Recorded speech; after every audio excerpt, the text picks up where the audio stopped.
Najprej bomo slišali nekaj o podnebnih spremembah in vplivu in povezavi z proizvodnjo in potrošnjo hrane. Bo Nika Tavčar iz Umanotere nam predstavila. Malo zatem sledi v bistvu slovenska praksa, ki je v bistvu se je uspela realizirati na področju nepoštenih poslovnih praks, katero nam predstavlja gospa Janja Kokol-Prošek, ali na vodja sektorja za hrano na Ministrstvu za kmetijstvo, gozdarstvo in prehrano, kateri bo sledil gospod Hrobatič Igor, ki je varuh odnosov verige preskrbe s hrano, kar je tudi posledica v bistvu procesa, ki se je dogajal na področju nepoštenih poslovnih praks v okviru meja Slovenije. Sledilo bo še pa v bistvu prispevek Maruše Babnik in Žive Lopatič, ki nam bosta predstavili, zakaj v bistvu niso prostovoljne zaveze dovolj, oziroma kakšne zaveze poznamo, prostovoljne zaveze poznamo, kakšne sheme poznamo, iz katerih se lahko tudi kaj naučimo. Pa da ne bom preveč časa vzela, bom kar dala besedo Niki. Nika, izvoli. En lep pozdrav še v mojem imenu. Upam, da vsi vidite prezentacijo. Predstavljam si, da jo. Moje ime je Nika Tavčar, prihajam iz Umanotere, Slovenske fundacije za trajnostni razvoj, kjer se v zadnjih letih ukvarjam predvsem s področjem oskrbe s hrano. In o tem bom tudi danes v naslednjih minutah govorila, o podnebnih spremembah in o vplivu proizvodnje ter potrošnje hrane, torej ta medsebojni vpliv. Pa če kar začnemo, ne delo, okej. Ne. Bomo pač skošli. Mogoče, če kar začnemo s tem, kakšno je trenutno stanje glede podnebnih sprememb, mislim, da se vsi lahko strinjamo, da je res skrb vzbujajoče. Pred kratkim oziroma spomladi objavljeno poročilo o stanju podnebja s strani Evropskega programa Copernicus je nekako pokazalo, da so vsebnosti najpomembnejših toplogrednih plinov v ozračju, torej ogljikovega dioksida, didušikovega oksida in metana na rekordnih ravneh bile v letu 2020.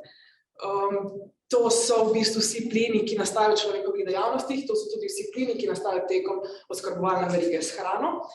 Evidentno je, da se torej trend naraščanja teh plinov ni ustavil in smo mu še vedno priča.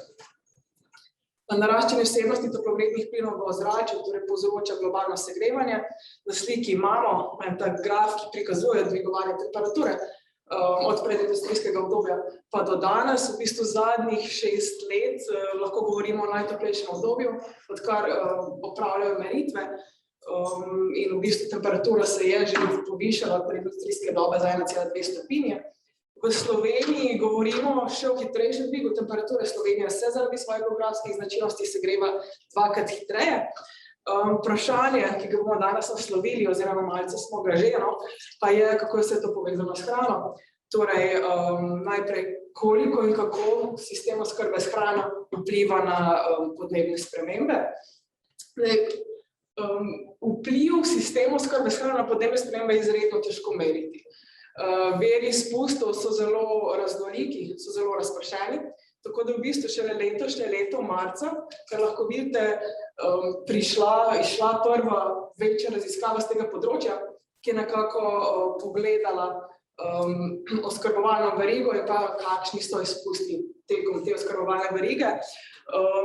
Rezultati so dokaj šokantni. 1/3 vseh antropogenih izpustov toplogrednih plinov lahko pripišemo oskrbovalni verigi s hrano, več kot 2/3 tega lahko pripišemo kmetijstvu in rabi zemljišč ter spremembam v njihovi rabi. O tem smo danes sicer že kar precej slišali, torej v večji meri govorimo o krčenju gozdov za pridobivanje novih kmetijskih površin, predvsem za pridelavo krme za živino. Preostanek, torej tisto 1/3, pa nekako pripišemo predelavi, pakiranju ter distribuciji hrane ter tudi izpustom strani zavržene hrane. Jasno je, v bistvu sedaj že kar nekako sprejeto prepričanje, da bo oskrba s hrano eno najpomembnejših področij, ki ga bo potrebno nasloviti, ki ga nekako se trudimo že naslavljati. Kmetijstvo oziroma celotna veriga oskrbe s hrano, pa vendar kmetijstvo je eden izmed dejavnikov podnebne krize, sredi katere smo se znašli. Poleg tega vpliva na izginjanje biotske raznovrstnosti. Biotska raznovrstnost je v bistvu pogoj za obstoj človeške vrste, pa da ne pozabimo na vpliv na kakovost vode, tal, zraka, torej posredno in neposredno tudi na zdravje ljudi in nekako je tudi, kot se že rekla, soglasje, da bo potrebno, da brez sprememb v sistemih oskrbe s hrano ne moremo doseči ciljev, ki smo si jih zadali za prihodnja leta. Ko pogledamo nekako Slovenijo, nimamo celotnih podatkov glede oskrbe s hrano oziroma izpustov. S strani oskrbe s hrano imamo podatke glede kmetijstva in sicer v nacionalni evidenci emisij toplogrednih plinov. V zadnji izdaji je torej zapisano, da kmetijstvo prispeva malce več kot 10% vseh nacionalnih izpustov toplogrednih plinov. Je glavni vir metana, glavni vir titošikovega oksida in lahko nekako vidimo sestavo, večinski del pripada metanu, potem titošikovemu oksidu in manj kot 2% ogljikovemu dioksidu. Količina izpustov iz kmetijstva se tekom let ni bistveno spreminjala, ravno tako se tudi sestava teh izpustov, morda se malce slabše tukaj vidi, ampak tako približno polovico lahko pripišemo enterični fermentaciji prebavilnih prežvekovalcev, 1/4 izpustom iz kmetijskih tal, preostanek v večinski meri torej metanu in titošikovemu oksidu iz ravnanja z gnojem. Na svetovni ravni pa imamo nekako eno raziskavo, ki je leta 2019 pogledala, kakšen je ogljični odtis globalne oskrbovalne verige s hrano. In v bistvu tudi ta tortni diagram oziroma celotna raziskava je lahko eno tako vodilo, na katerih področjih bi bilo potrebno prioritetno ukrepati, tako na strani potrošnikov, posameznikov kot na sistemski ravni. Tukaj le vidimo, da je več kot 50% ogljičnega odtisa globalne oskrbovalne verige s hrano, da ta del lahko pripišemo pridelavi hrane živalskega izvora. Torej, mislim, da govorimo o 53%, torej, če vidimo živinoreje in ribogojnice, pridelava krme za živali ter rabo zemljišč za živinorejo. Poleg tega moramo vedeti, da v bistvu z mesom in mlečnimi izdelki pokrijemo okoli 18% vseh kalorij v prehrani ter 37% beljakovin. Tako da je ta diskrepanca mogoče še bolj očitna. Slabih 30% lahko pripišemo pridelavi rastlinske hrane za ljudi, preostanek pa potem, torej manj kot 20%, pa potem lahko rečem pade na prodajo, pakiranje, prevoz ter na predelavo hrane. To nam pove, da v bistvu eden najbolj najučinkovitejši ukrep na področju prehranjevanja oziroma sistema oskrbe s hrano, ki ga lahko naredimo kot posamezniki tudi, da vrsta hrane, ki jo izberemo, torej da se odločimo za zmanjšanje potrošnje hrane živalskega izvora in za povečanje potrošnje hrane rastlinskega izvora. Pogosto se sicer omenja lokalnost, v Sloveniji tudi drugod po svetu, ampak tukaj prevoz je, sektor prevoza je izredno problematičen, pa vendar, če pogledamo verigo oskrbe s hrano, vidimo, da procentualno igra precej manjša vloga kot vrsta hrane, ki jo izberemo.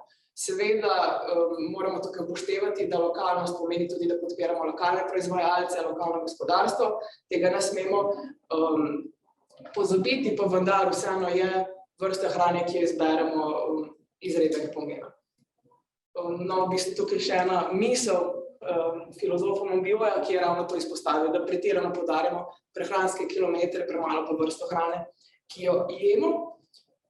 In poleg okoljskih koristi je v bistvu zmanjšanje potrošnje mesa tudi zdravo. Priporočila Nacionalnega inštituta za javno zdravje izpostavljajo, da v bistvu uživanje več kot pol kilograma rdečega mesa oziroma mesnih izdelkov na teden že predstavljajo resno tveganje za zdravje. V Sloveniji presegamo to številko, tako da bi bilo koristno tudi z zdravstvenega vidika, da spremenimo svoje prehranjevalne navade. Izredni pomen bi pa sama pripisala tudi problemu zavržene hrane, ki se čedalje bolj poudarja tudi, torej gre za hrano, ki je bila pridelana, torej zanjo so bili porabljeni naravni viri, sprostili so se toplogredni plini, tekom njene pridelave, pa vendar je bila potem zavržena. Torej se je uničila, ni bila uporabljena. Če se spomnite začetka, sem predstavila raziskavo, ki je dognala, da kar tretjino vseh izpustov toplogrednih plinov lahko pripišemo sistemu oskrbe s hrano, no 26% v bistvu pripada pridelavi hrane. In 1/4 tega lahko pripišemo zavrženi hrani. Torej to je hrana, ki je bila uničena ali zavržena, pokvarjena tekom v skladiščenju, v prevozu oziroma pakiranju, oziroma smo jo lahko tudi zavrgli sami potrošniki.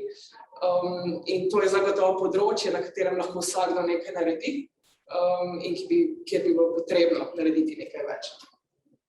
Tako da v bistvu na teh statistikah, ki smo jih zdaj slišali, lahko utemeljimo priporočila podnebi prijaznejšega prehranjevanja, torej odločamo se za hrano, ki je večinoma rastlinskega izvora, ki je pridelana ekološko, torej brez uporabe kemično sintetičnih gnojil, brez uporabe sredstev za zatiranje plevelov, ki je pridelano lokalno ali iz pravične trgovine, o čemer bomo slišali malce več kasneje.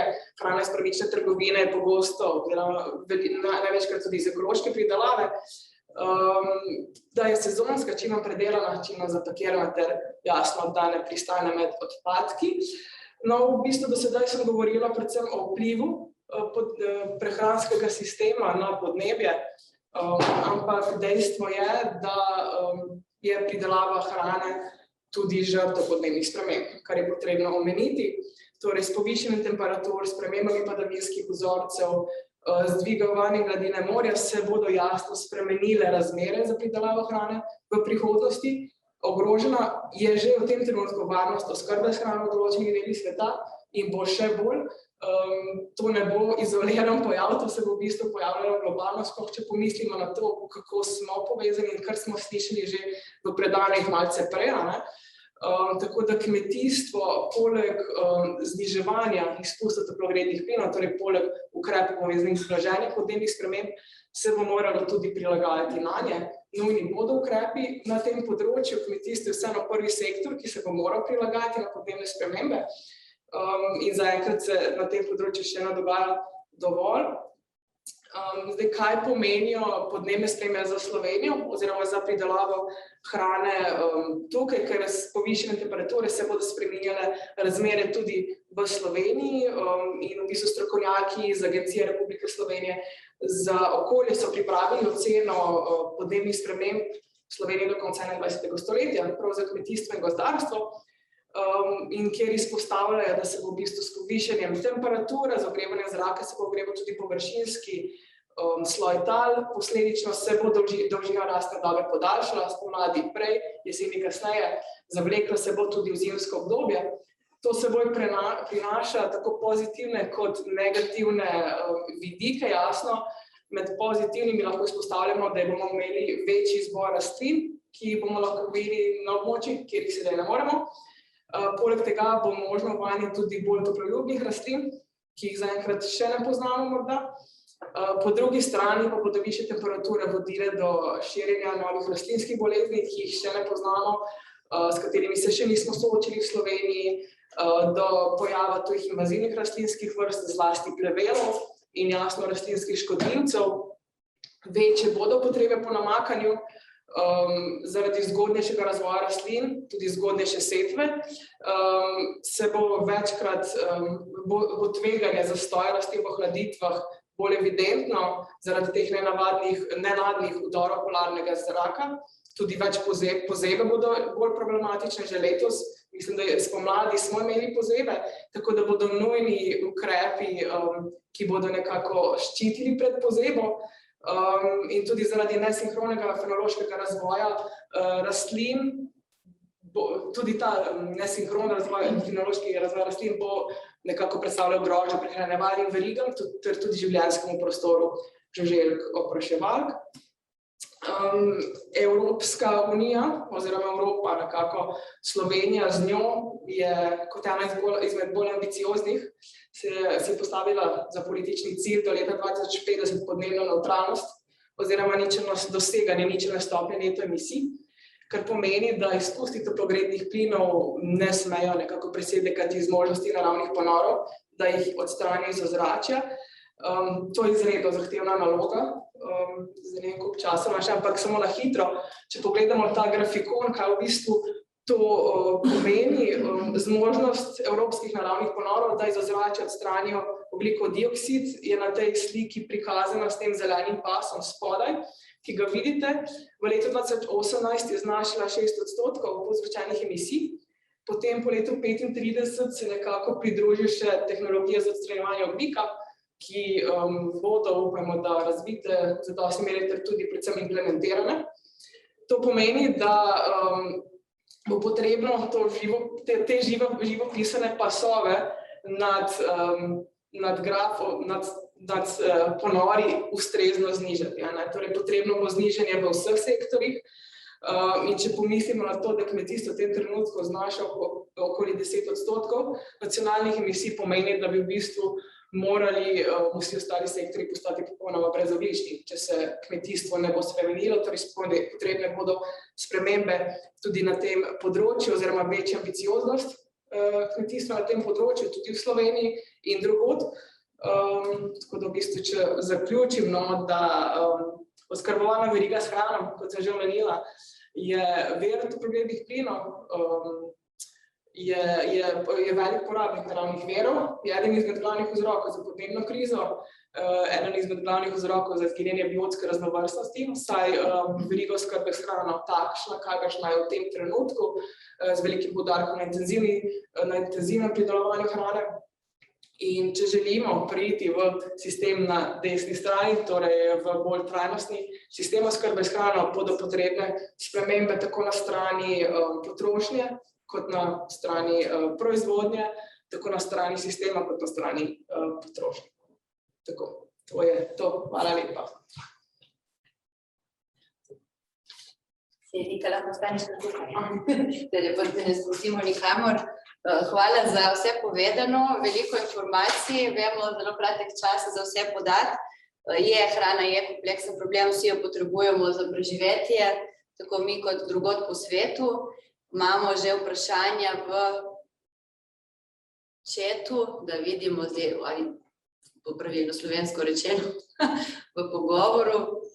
Torej, prvo vprašanje je, če podvojimo proizvodnjo hrane živalskega izvora, kakšno povečanje temperature lahko pričakujemo?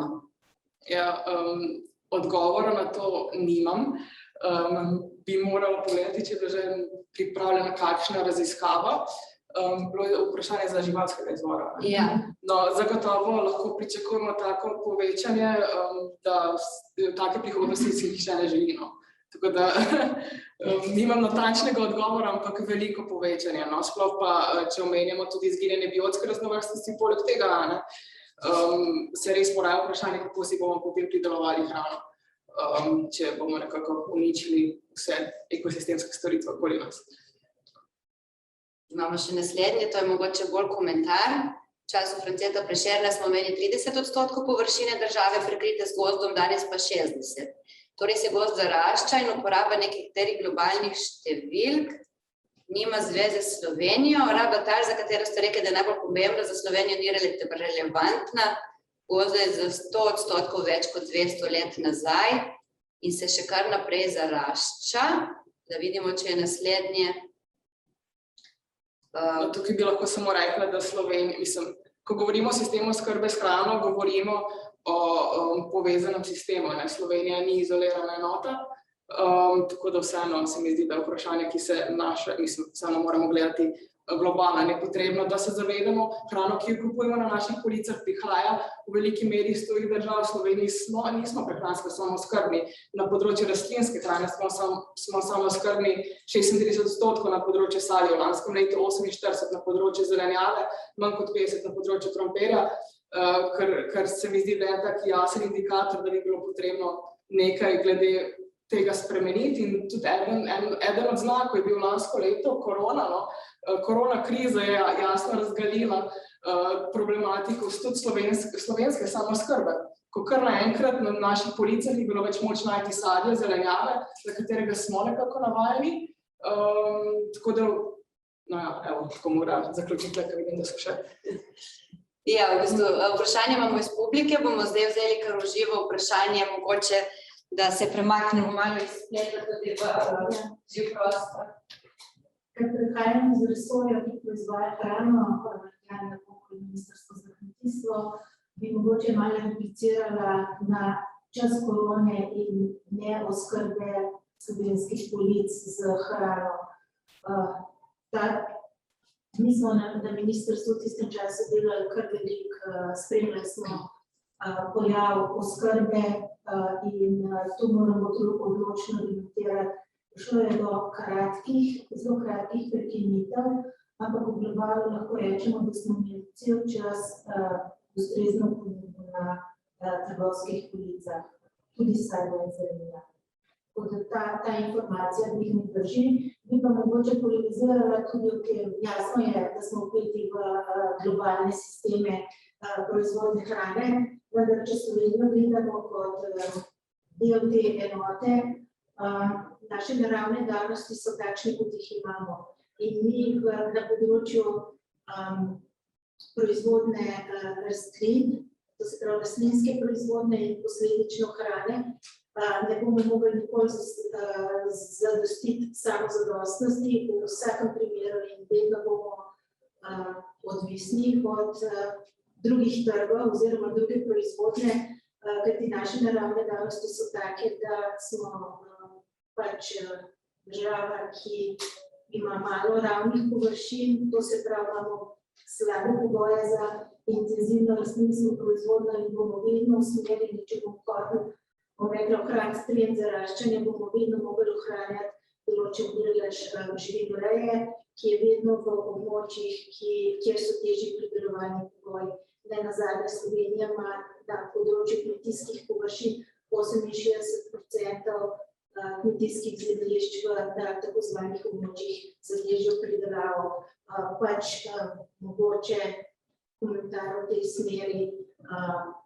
Fino je predstavljati globalne številke, samo može biti nekaj opazljiv pri interpretaciji. Tako da tukaj mogoče bi bilo za poudarjati tudi te podatke oziroma tovrstne informacije in nenazadnje Slovenija ima 36% območij z Natura 2000, smo ena od najbolj bogatih držav Evrope z biotsko raznovrstnostjo.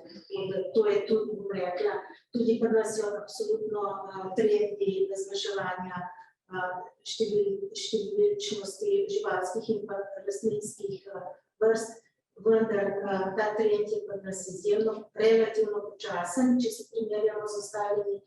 Če pogledamo druge, bom rekla, najbolj evropske države, s katerimi se radi primerjamo, oni zdaj po 30-40 letih vlagajo velika sredstva v to, da grejo v vzpostavljanje biotske raznovrstnosti, ki so jih rečemo po drugi svetovni vojni ali pa še celo v času od industrializacije naprej izgubili. Nam se pač na srečo se te trendi niso zgodili in tudi glede na, bom rekla, globalno politiko ali pa sledenje evropski politiki, ne samo kmetijski, ampak tudi okoljski, verjetno mi tega trenda ne bomo deležni.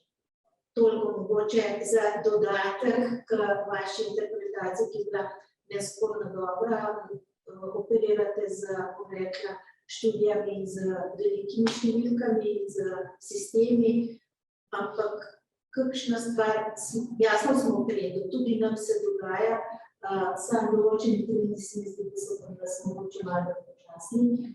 Nekaterim stvarem se pa bomo mogli izogniti, razen če se bomo, bom rekla, potrošniki spremenili v svojih prehranskih navadah, kar je pa tudi trend. Tudi raziskave NIJZ-ja in Ministrstva za zdravje kažejo, da se osveščenost glede prehranskih navad absolutno izboljšuje. Hvala za komentar. Torej, uravnoteženo definitivno mora biti, specifike morajo biti upoštevane. Jaz vidim sicer, da je še veliko vprašanj. Bom postilati takoj za komentar, sem da rečem še tem ostalim, ki imajo vprašanja. Vse vprašanja bomo zbrali, posredovali tudi govorcem in jih bomo potem objavili najverjetneje na naši spletni strani ali v taki obliki, kjer boste lahko tudi prebrali, komentirali, imamo tudi kontakte, tako da ne bojo šle v nič, ampak zaradi časovne omejitve bomo zdaj samo še nekaj v bistvu repliko mogoče pustili. No, glede na to, da nimamo časa, se bom samo na kratko, pa se potem mogoče uživo pogovorila. Hvala za komentar, se zagotovo strinjam s tem, kar ste povedali, pa vendar smo bili vsaj glede rastlinske prehrane bolj samooskrbni nekoč. In v tem trenutku je velik del rodovitnih ravnic namenjenih za pridelavo krme za živino, pridelavo koruze. Lahko bi se spodbujala pridelava rastlinske hrane za ljudi, bolj diverzificirana pridelava, ki bi pripomogla tudi k večji prehranski samooskrbi. Torej, kmetijske subvencije, recimo v tem trenutku, ne samo v Sloveniji, povsod, so usmerjene v veliki meri v spodbujanje pridelave hrane živalskega izvora. In pogosto je recimo pridelava beljakovinskih rastlin izpostavljena kot pridelava rastlinske hrane, ampak v veliki meri gre tudi za krmo za živino. Poleg tega ne moremo reči, smo samooskrbni, meni osebno se vseeno zdijo številke resnično nizke in verjamem, da se da izboljšati. Trenutne številke zagotovo moramo upoštevati pozebo, ki se je zgodila in posledično je najverjetneje procent sadja pridelanega bil nižji. Pa vendar, ko govorimo, smo več kot 100% samooskrbni z nekaterimi dobrinami živalskega izvora. Mislim, da z mesom smo blizu 90, z govejim mesom pa smo, mislim, da čez 100.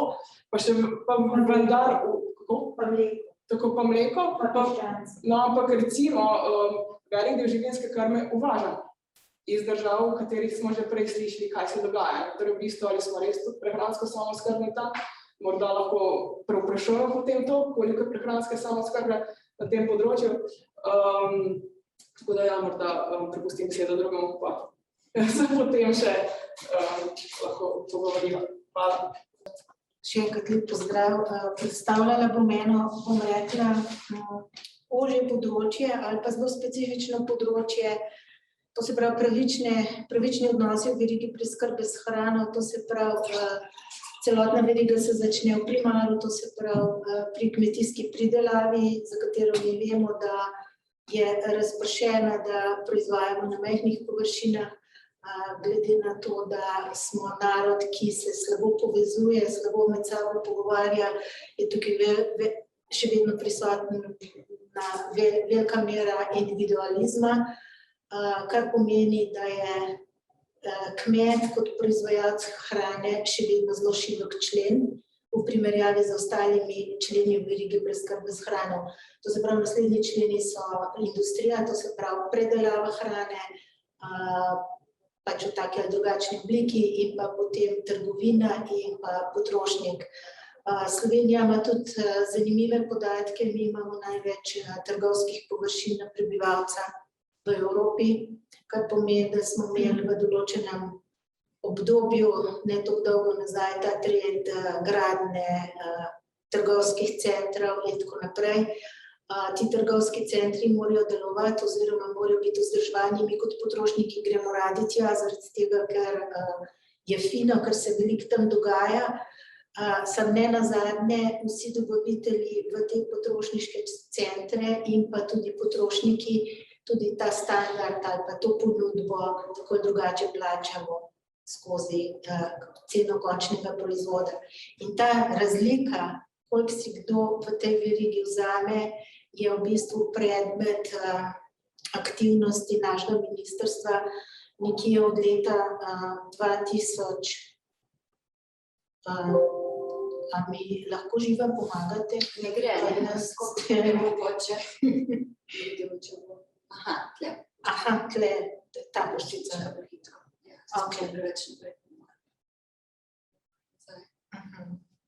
Hvala, se upravičujem, pač tehnika, glede na moj emšo, ni več moja jaka stran.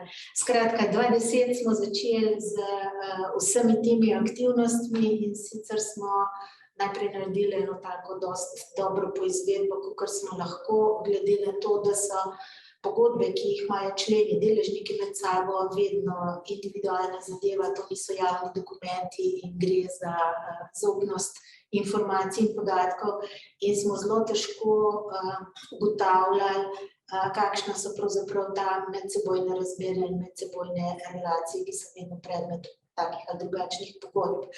Ampak ne glede na to smo ugotavljali, kot sem že prej povedala, da so pač deležniki na začetku verige primar predelava vedno v podrejenem položaju vizavi trgovcev, distributerjev oziroma potem naslednji člen, ki je lahko tudi deprivilegiran oziroma plača previsoko ceno ali pa nefer ceno, je pa lahko tudi potrošnik.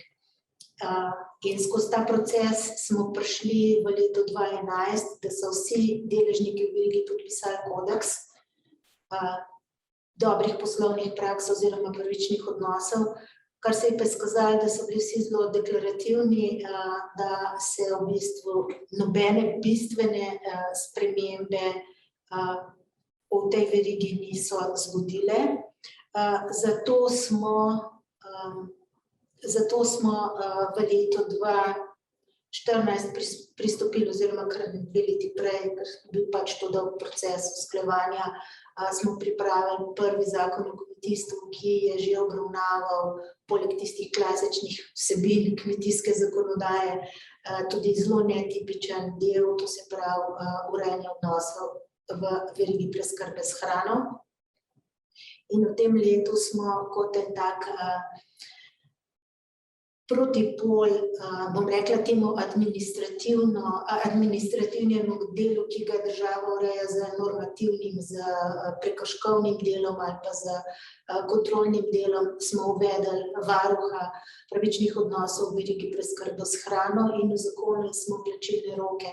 Kajti do leta 2014 so dobavitelji dobili plačane svoje blago oziroma storitve tudi v 120, tudi pol leta. Skratka, tukaj so bile izjemno močne anomalije v smislu plačilnih rokov,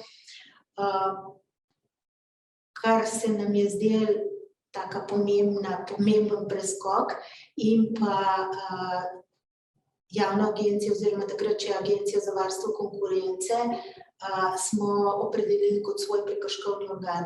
Agencija za varstvo konkurence je v tistem času zelo močno spremljala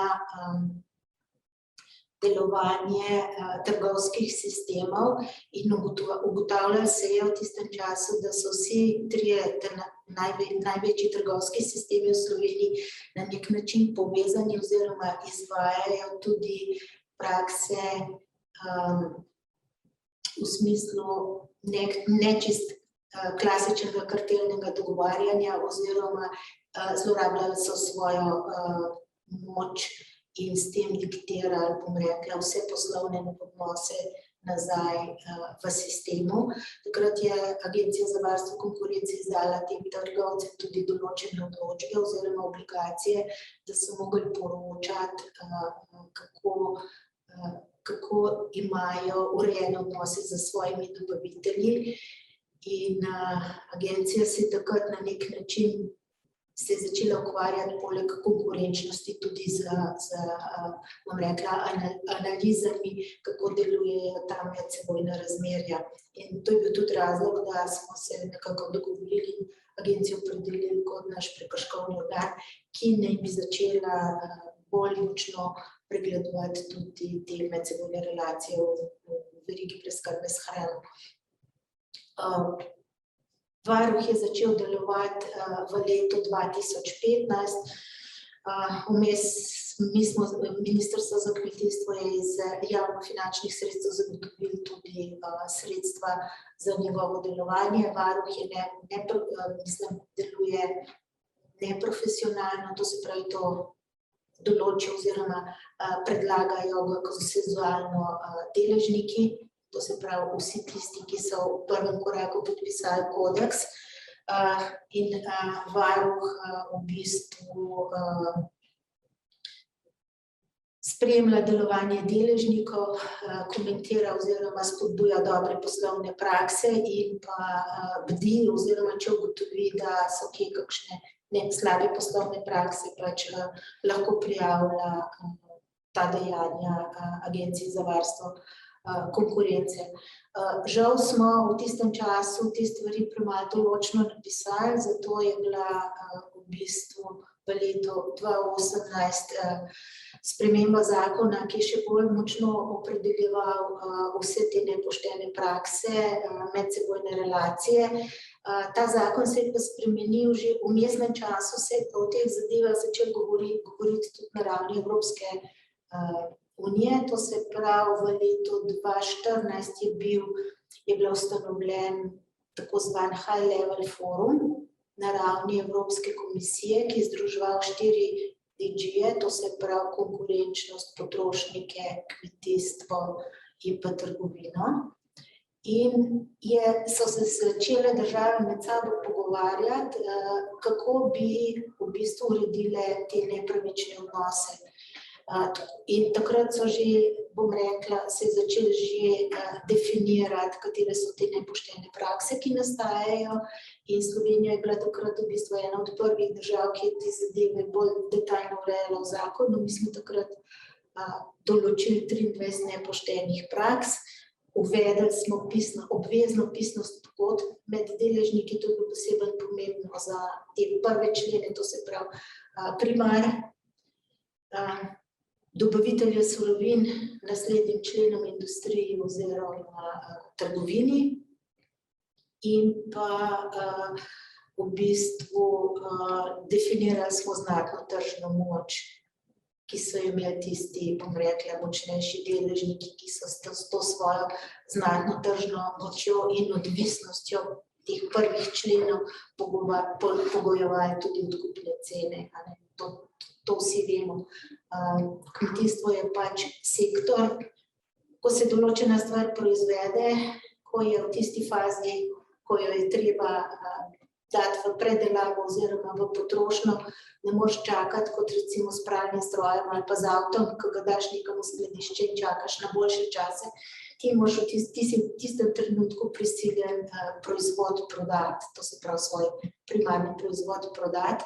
In zato se je ta nepravičnost v tem delu zelo manifestirala, dogajalo se oziroma se še dogaja, da so odkupne cene primarnih proizvodov celo nižje, kot je njihova lastna proizvodna cena. In to se v tem sistemu še vedno zelo dogaja. Recimo, govorili se oziroma vi se bolj ukvarjate tudi s pravično trgovino in tako naprej, tukaj gre za ta segment, ki je še vedno šibek člen v celotnem tem sistemu. No, Javna agencija za varstvo konkurence je potem na osnovi tega zakona dobila tudi poseben oddelek. Ta trenutek sta 2 zaposlena, ki se izključno ukvarjata z nepoštenimi praksami, z analizami in pa določenimi raziskavami prav v segmentu verige preskrbe s hrano. V letošnjem oziroma lanskem letu so bili objavljeni že prvi izsledki. Ta hip še teče nekaj prekrškovnih postopkov, kjer so bile te nepoštene prakse ugotovljene. Pač glede na našo specifično zakonodajo so ti postopki dosti dolgotrajni, tako da rečemo, da bojo mogoče prve stvari prišle, pa rečemo, da bojo prve sodbe v naslednjih 2 letih. Ampak ne glede na vse, stvari se premikajo in ta opozarjanja, da te nepoštene prakse obstajajo in da jih je treba sankcionirati oziroma odpravljati, se pač tudi v naši zavesti prijela. V vmesnem času, kot sem prej povedala, je delovanje High Level Foruma se je končalo z odločitvijo Evropske komisije, da bo pripravila ustrezno direktivo. Direktivo o nepoštenih trgovinskih praksah med podjetji v verigi preskrbe s kmetijskimi in živilskimi proizvodi. Direktiva je bila sprejeta na ravni EU v lanskem letu in to je tudi razlog, da smo bi mogli harmonizirati obstoječi zakon o kmetijstvu z določenimi določbami direktive. V bistvu moram povedati, da nismo imeli prav veliko dela, določene stvari je direktiva bolj jasno in bolj detaljno urejala, to smo vse prenesli v zakon o kmetijstvu, ki je bil sprejet letos sredi leta. Lahko rečem, da ne glede na vse na tem segmentu, pač jaz nekako spremljam to zgodbo 10 let in lahko rečem, da se dogajajo premiki, ne tako hitro, kot smo jih pričakovali, vendar so recimo tudi izsledki Agencije za varstvo konkurence glede nepoštenih praks oziroma kakšne deleže si kdo v verigi preskrbe vzame, kažejo na to, da si recimo ti zadnji členi ne jemljajo več toliko visokih deležev, kot so se jih takrat, ko smo se začeli zadevo s temi vsebinami ukvarjati. Takrat so bili deleži trgovcev približno tudi 60-70%. Zdaj se je ta zadeva nekako uravnotežila tam nekje, rekla na palcu, na segmentu sadja pa zelenjave, nekje 30% delež, ki se ga v obliki marž in ostalih stroškov zadnji členi jemljajo. Želimo si pa še nekaj. Naša ideja na ministrstvu ali pa te moje ekipe je tudi to, da bi poskušali ugotoviti čist na osnovi nekih teoretičnih modelov, kakšni so tisti pravični deleži, ki si jih vsak člen mora vzeti. To se pravi, vsak člen v tej verigi upravlja tudi neke storitve, upravlja neko delo, ki mora biti plačano in ovrednoteno, ko se gradi končna cena. To se pravi, delež cene primarnega produkta je pač izhodišče, tam so tudi določene kalkulacije, kakšne so lastne cene za pridelavo teh osnovnih kmetijskih proizvodov in potem se cena gradi do končnega proizvoda. Je tudi v jasni korelaciji, kakšen delež recimo v kruhu, kakšen delež žita oziroma moke je v kili kruha, tukaj ne gre za razmerje 1 kila pšenice, 1 kila kruha, ampak je to razmerje drugačno. Je pa vmes en kup drugih dejavnikov, cena dela, cena energetov, ki potem pogojujejo končno ceno in cena dela in cena energetov in plače in vse ostali stroški, ki znotraj tega nastanejo, so pač upravičeni stroški v končni ceni proizvoda. In nekako si želimo oziroma si prizadevamo, da bi vsaj za te ključne proizvode poskušali opredeliti te modele in pa pravične deleže oziroma pravične deleže, ki bi si jih vsak v tej verigi vzel. Toliko mogoče na kratko oziroma kakšni so zaključki. Dejstvo je, da se deležniki v verigi preskrbe s hrano, ker je taka soodvisnost med njimi in hrana je tako specifična, kot sem prej rekla, hrana ni pralni stroj in ga ne moreš dati v skladišče oziroma vse, kar se znotraj tega procesa dogaja, to se pravi, mora biti, ta veriga mora stalno delovati. In dejstvo je, da je ta soodvisnost partnerjev ali pa deležnikov v verigi izjemno velika in vemo in razmišljamo, na kakšen način spodbuditi te deležnike, da bi začeli bolj javno in bolj na glas se pogovarjati o vseh anomalijah, ki so v sistemu in pa, da bi bolj natančno poznali vse to, kar smo jim v tem administrativno zakonodajnem delu pripravili kot neko platformo in upam, da bo v naslednjih letih tudi ta informiranost in pa osveščenost večja, da bo pač prihajalo do zmanjšanja teh anomalij. In pa to, kar je v zvezi z transparentnostjo delovanja te verige, sem pa že povedala, da si pač želimo vzpostaviti te modele. Je pa izjemno težko, ker tukaj gre za izjemno velik del zaupanja in pa komuniciranja, da pravzaprav prideš do pravih informacij, do pravih podatkov. Vsi poznamo, statistika nam marsikaj pove, Zdaj, razumevanje interpretacije so lahko takšne in drugačne, vsi vemo, kakšne imamo deleže samooskrbe, kako potekajo verige, ampak jaz mislim, da bi mogli še malo razmišljati, kaj vse prinese k transparentnosti in bolj pravičnemu delovanju vse te verige. To je z moje strani. Najlepša hvala. Mislim, da je to kar pomembno. V bistvu mogoče dva sporočila. Eno je to, da take spremembe so v bistvu zelo dolgotrajne ponavadi. Torej se ne spremenijo stvari kar tako. Konec koncev smo rekli, več kot desetletje vse skupaj trajalo, da smo prišli samo do urejanja nekih odnosov med akterji moči, predvsem odnosov moči med akterji v Sloveniji. Bi vprašala, če je kakšno vprašanje. Tukaj, eno vprašanje, Živa.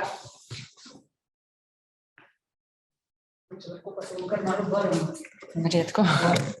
Mene zanima, koliko lahko sploh na ministrstvu spremljate to, kar se dogaja na področju nove zakonodaje, ki se pripravlja v smislu dolžnega pregleda skrbnosti človekovih pravic in okolja, o tem, kar so dejansko govorili predhodniki, oziroma v prvem delu predavanja, in koliko v resnici lahko te stvari implementirate tudi na naše področje. Zato, ker namreč za nepravične trgovinske prakse smo bili kot Slovenija pohvaljeni, da dejansko smo naredili ogromno in zelo hiter napredek, ampak tukaj niso samo te razmerja med trgovci, med pridelovalci in predelovalci, ampak so tudi dejansko potem, kako oni delajo s svojimi delavci in ali se spremljajo tudi te stvari, koliko spremljajo tudi okoljsko zakonodajo in kako hitro se prilagajajo tudi tem stvarem, ki vplivajo potem tudi kasneje na podnebne spremembe oziroma na uničevanje okolja in tako naprej.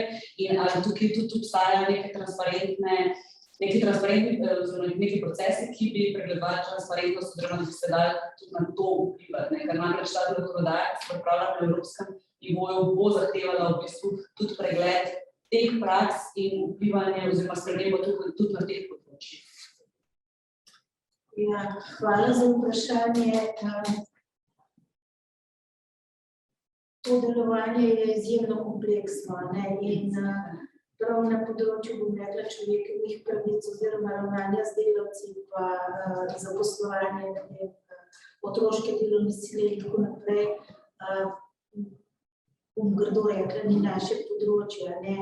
Tako da, tako kot je bil ustanovljen oziroma vzpostavljen ta high-level forum na ravni Evropske komisije, jaz mislim, da bi tukaj mogli prihajati do večje usklajenosti oziroma večjega dogovarjanja med resorji ali pa med nekom, ki je pristojen za neke dele.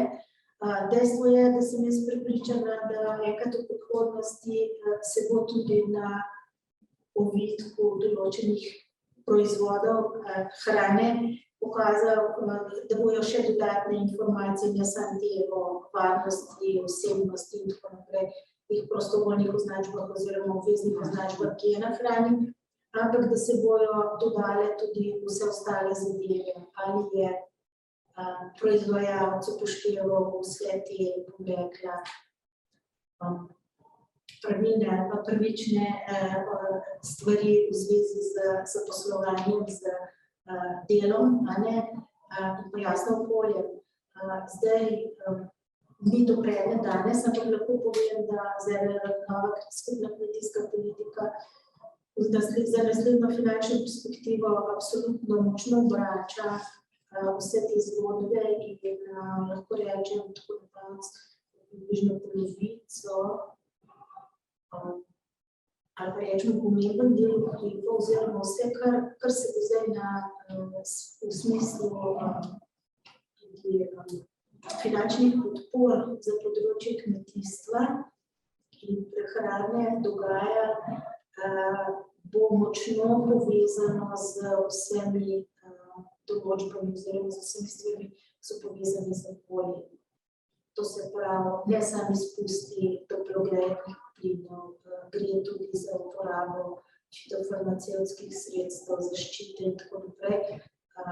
Gnojil, tukaj v bistvu se te stvari, so ta pravila vedno bolj rigorozna in se v bistvu vse te vsebnosti, oziroma tukaj zahteve, okoljske zahteve zelo povečujejo in res mislim, da eno z drugim bo v naslednjih letih, če bomo vsi skupaj vztrajali, oziroma če se bo družba kot celota zavedala tovrstnih problemov in bila to posveščena oziroma usmerjena v to, da se rešuje, se bo rešuje. Hvala za odgovor. Torej, potrebujemo večjo usklajenost in delovanje politik, ki bo pozvali tako človekove pravice, delavske pravice, urejale razmerje moči in v bistvu okolje hkrati. Brez tega v bistvu ne bomo mogli stopiti, z podporo seveda državljanov.